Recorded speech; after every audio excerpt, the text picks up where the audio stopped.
Arthur in Bloomfield Hills, Michigan, watching Free Speech TV on the DirecTV satellite. Hey, Arthur, what's on your mind? Yeah, good afternoon, Tom. I met you in Portland at the UU conference a few years ago. Oh, great. Well, thank you. I just wanted to comment on the Ryan proposal.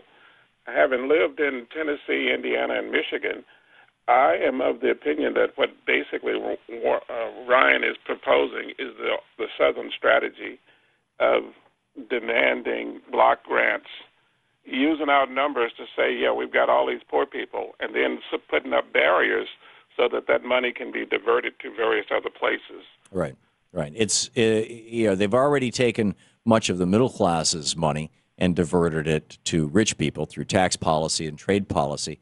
And now they want to take what little money there is available for genuinely poor people and divert that to, and I guarantee you the Jerry Falwell heirs are going to be standing there with their hands out, all these not-for-profit religiously affiliated organizations saying, gimme, gimme, gimme. And then on top of this, they're going to create compliance with these rules. They're going to make compliance fairly difficult. So it's a further criminalization of poverty. Absolutely. And if you look at how the Southern strategy has worked, they are getting tremendous returns on any dollars they're sending to the federal government using these kind of processes. And just one other comment.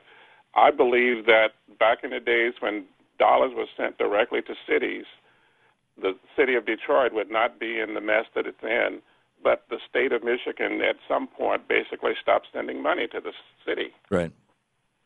Yeah, the state was intercepting that money basically and continues to. Yep. And that's the strategy. Yeah, and for people who don't understand what you're saying by Southern strategy, I believe what you're talking about is not so much Richard Nixon's "let's get the racist vote in the South," but rather the economic strategy that is employed by the Republican Party and Republican governors in the southern red states, where for every dollar they send to Washington, D.C., they make sure that they get back more than $1.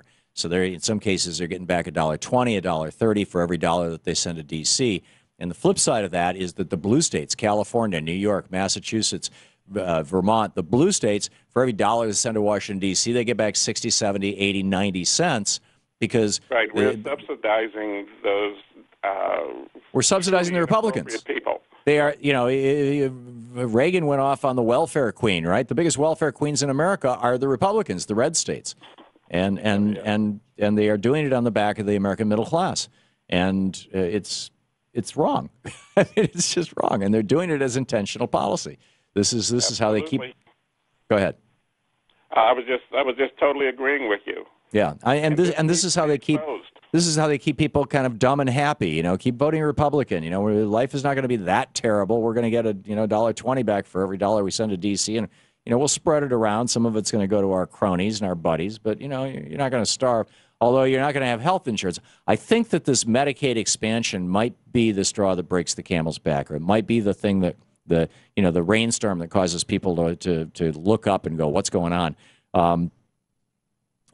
Because people are starting to realize, and you're seeing this in North Carolina, you're seeing it in a number of states, people are starting to realize that they're being aggressively screwed. They are pawns in a political game that the Republicans are playing to try to destroy the Obama presidency and the Obama legacy. And this D.C. Circuit Court decision that people who are getting subsidies under Obamacare can't if they bought it on the exchange. This is another, hey, note to poor people or note to low-income workers, the Republicans hate you kind of thing. Arthur, thanks for the call.